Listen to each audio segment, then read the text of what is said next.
30 April 2026 pukul 7 pagi. Kota Perm di jantung industri Rusia terbangun dengan suara ledakan beruntun. 1, 2, 3, 4 tangki minyak raksasa meledak satu demi satu. Kilang minyak terbesar di seluruh wilayah Ural mulai terbakar.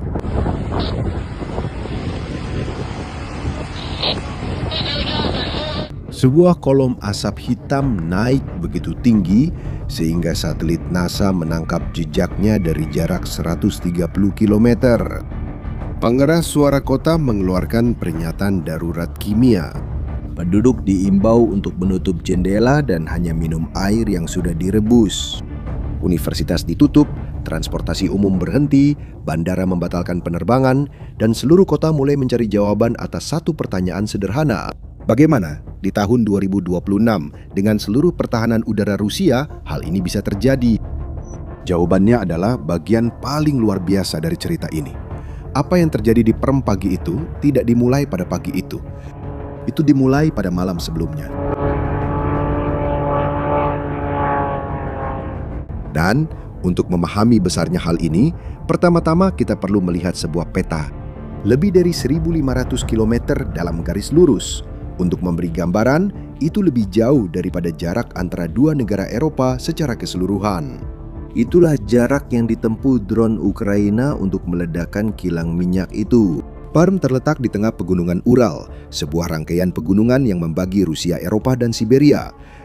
Dan pegunungan Ural bukanlah wilayah sembarangan. Pada tahun 1941, ketika tank-tank Hitler menyapu Uni Soviet, Stalin mengambil keputusan yang mengubah sejarah perang. Dia membongkar lebih dari 1.500 pabrik secara keseluruhan dan mengirim semuanya ke balik pegunungan Ural. Itu adalah brankas Rusia, tempat suci yang sakral di luar jangkauan pembom Nazi. Selama 85 tahun, tidak ada yang berhasil sampai ke sana.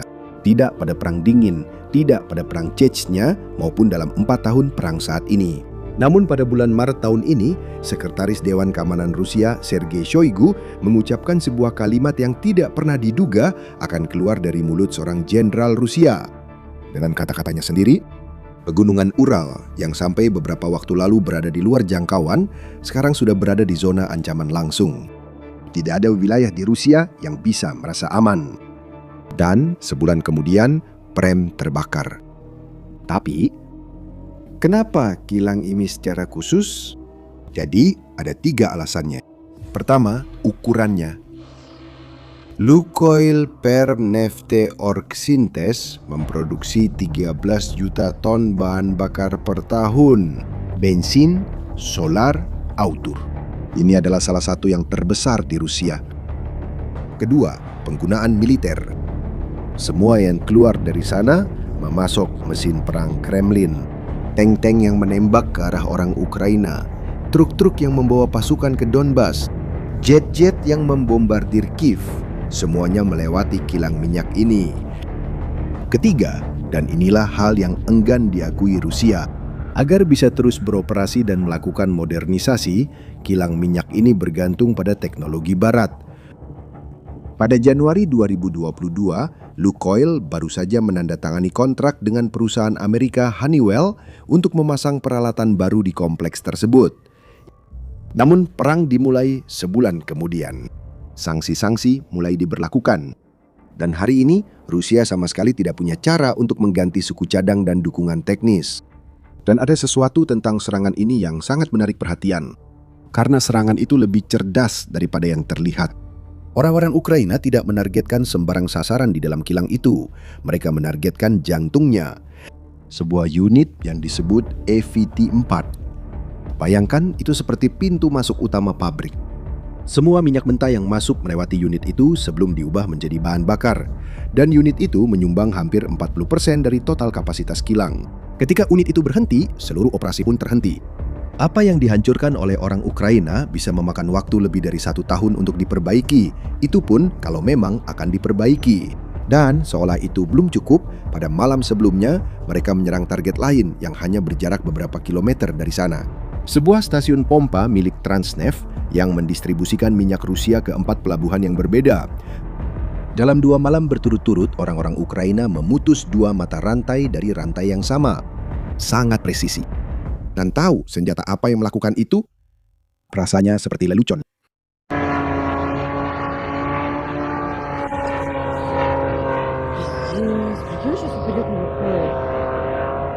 Drone itu bernama Lyuty, yang dalam bahasa Ukraina berarti ganas. Harganya sekitar $200.000 per unit. Mesinnya buatan Jerman, harganya $5.000 dan dijual secara bebas. Badan pesawatnya terbuat dari serat kaca, beratnya 200 kg dan bisa terbang hingga 2.000 km tanpa perlu GPS karena memiliki sistem navigasi internal yang berfungsi tanpa sinyal dari luar.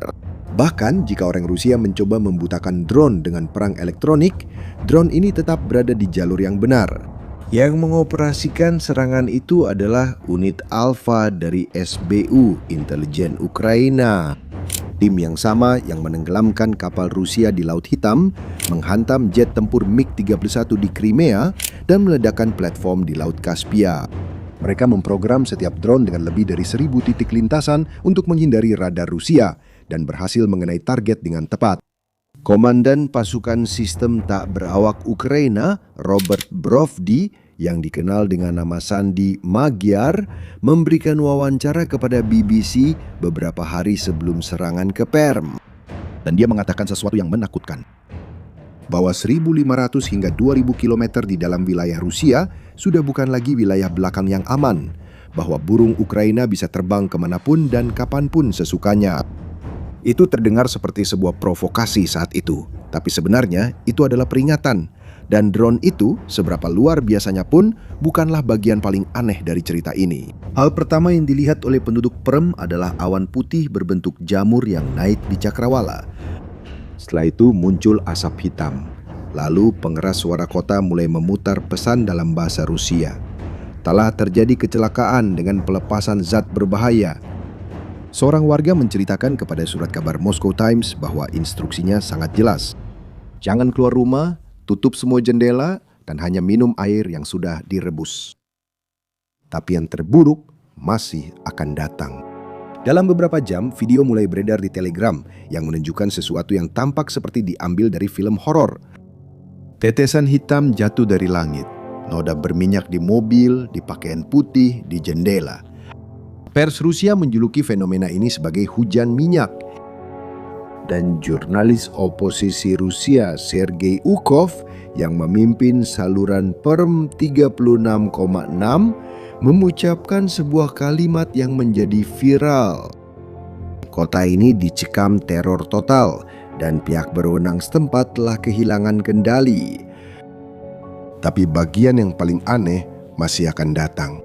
Gubernur Perm, Dmitry Makhonin, berbicara kepada pers dan secara resmi mengatakan bahwa semua itu hanyalah sebuah tes, bahwa tidak ada ancaman kimiawi, bahwa alarm tersebut hanyalah latihan yang sudah dijadwalkan. Para penduduk merekam ledakan-ledakan itu dan gubernur mengatakan bahwa semuanya baik-baik saja. Dan saat Perm terbakar, sesuatu yang sangat aneh sedang terjadi di Moskow. Patut diperhatikan dengan saksama apa yang dilakukan oleh Vladimir Putin dalam 48 jam setelah serangan itu, karena setiap langkahnya menceritakan bagian dari kisah ini. Dimulai dari gubernur setempat. Beberapa jam setelah ledakan, dia muncul di televisi dan mengatakan bahwa alarm bahaya kimia itu hanyalah latihan yang sudah dijadwalkan. Dia berbohong langsung kepada warga setempat, sementara kota masih diselimuti asap. Hari pertama pun berlalu, dan dari Kremlin tak ada sepatah kata pun yang keluar. Tidak ada pernyataan resmi apapun tentang Perm. Tidak ada janji pembalasan. Tidak ada kunjungan dari presiden, tidak ada video, tidak ada pernyataan. Benar-benar hening. Baru ketika hari kedua dimulai, Putin akhirnya mengangkat telepon. Tapi bukan untuk berbicara dengan rakyat Rusia, itu untuk menelpon Donald Trump. Lebih dari 1,5 jam percakapan. Dan untuk pertama kalinya dalam 4 tahun perang, dia mengusulkan gencatan senjata. Dan lihat kebetulan ini, tepat pada periode 9 Mei, parade kemenangan, tanggal paling suci dalam kalender Rusia. Beberapa jam kemudian, Kremlin mengeluarkan pengumuman lain yang tidak diduga siapapun. Parade 9 Mei di Moskow akan berlangsung tanpa tank, tanpa rudal, tanpa jet tempur untuk pertama kalinya dalam 19 tahun. Alasan resminya, ancaman drone. Dan untuk menutup 48 jam itu, datanglah pukulan yang tidak diduga Kremlin. Blogger militer Rusia sendiri, orang-orang seperti Alexander Kots dan kanal Military Informant yang selalu membela pemerintah, mulai secara terbuka menyerang pertahanan udara Rusia. Dan surat kabar Belarusia, Nasya Niva, bahkan menulis bahwa sepertinya pertahanan anti pesawat di Ural sudah tidak ada lagi. Dan tahu apa yang lebih aneh? Sementara semua itu terjadi, Putin tidak mengucapkan sepatah kata pun tentang Perm. Jenis keheningan seperti ini datang dari seseorang yang menginvasi Ukraina dengan janji mengembalikan kejayaan militer Rusia adalah tanda paling jelas bahwa ada sesuatu yang rusak. Dan angka-angka menunjukkan besarnya kerusakan. Hanya dalam 4 bulan, Rusia kehilangan 7 miliar dolar pendapatan minyak menurut Zelensky sendiri. Produksi kilang minyak Rusia anjlok ke tingkat terburuk dalam 16 tahun terakhir menurut Bloomberg. Setidaknya 5 kilang besar sedang berhenti beroperasi dan Kremlin terpaksa melarang ekspor bensin agar tidak kehabisan bahan bakar di dalam negeri. Namun mungkin tanda yang paling serius dari semuanya justru datang dari dalam sistem Rusia itu sendiri. Sebuah lembaga ekonomi yang terkait dengan Kremlin memangkas setengah dari proyeksi pertumbuhan Rusia untuk tahun ini. Siapapun yang sudah lama mengikuti perekonomian di sana tahu bahwa ketika orang Rusia sendiri mulai mengakui ada sesuatu yang salah, itu berarti semuanya sudah kelewatan. Lihat paradoks dalam sejarah ini. Pada tahun 1941, Stalin menyembunyikan jiwa industri Rusia di balik pegunungan Ural untuk menghindari serangan bom Nazi. Itu berhasil selama 85 tahun. Pada 30 April 2026, sebuah drone Ukraina seharga $200.000